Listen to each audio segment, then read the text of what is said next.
Táid an just a Drioglann Chroithlí, Seoladh ar leabhar, Ceann Scríbe Baile Ghib, agus bhí éimeann ó fearraí mar fearrantí, agus muinte na háite, muinte Baile Ghib, aon duine go raibh buinte go le fanad agus na rásan agus gidóir, tháinig go Baile Ghib, tá siad an seo, agus dhéan Donal Macrory an Seoladh agus bhí sé ar aus, agus Clan Macrory ag seman ceol agus ag canna bhí sé dríochtúil.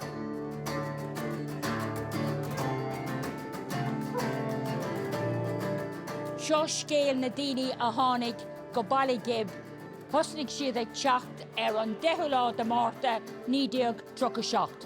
Tháinig siad ó Chiarraí, Mhaigh Eo, Chiarraí agus gá heilig a tháinig ó Béire.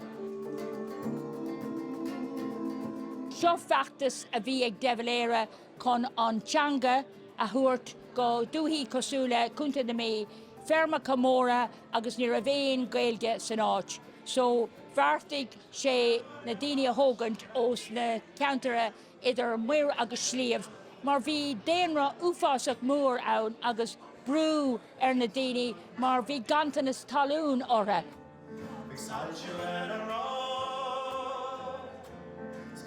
Na daoine a tháinig ó Chiarraí, tháinig siad ó fanad, ceantar na rásan agus gidóir. So má bhaintear hain, tháinig má iad as fanad, agus tháinig siad ar 37, agus dan siad timpeall 10 bliana, agus an son chuig má bhathair críanna, má athair críanna, Bertúncail agus Bertantínlum a rais go fanad, mar ní raibh siad sásta gunta na mé, but dan má iad, agus fós sé má bhám a tháinig ó Chorcaí.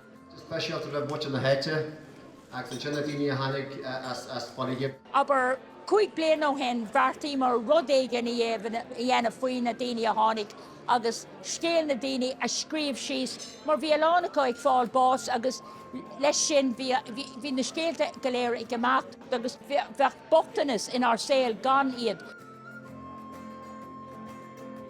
Na daoine a tháinig go Baile Ghib, thugad ar ló an tang ar danga, ar naoireacht, ar gultúr, creidir vláidir, agus na daoine sin a tháinig.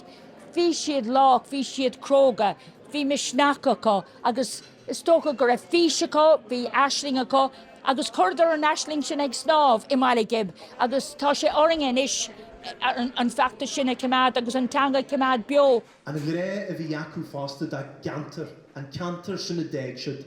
Is feachtas mór a bheith atá roin, agus beag sé dachar, but tá spirit down agus spirit an seandraum, agus bhí an urchin grá agus chun agam ar an seandraum, mar mis an céad glún arnglún, an céad glún a rugú i Baile Ghib, bhí ahanana anhaithe gomsa ar an seandraum.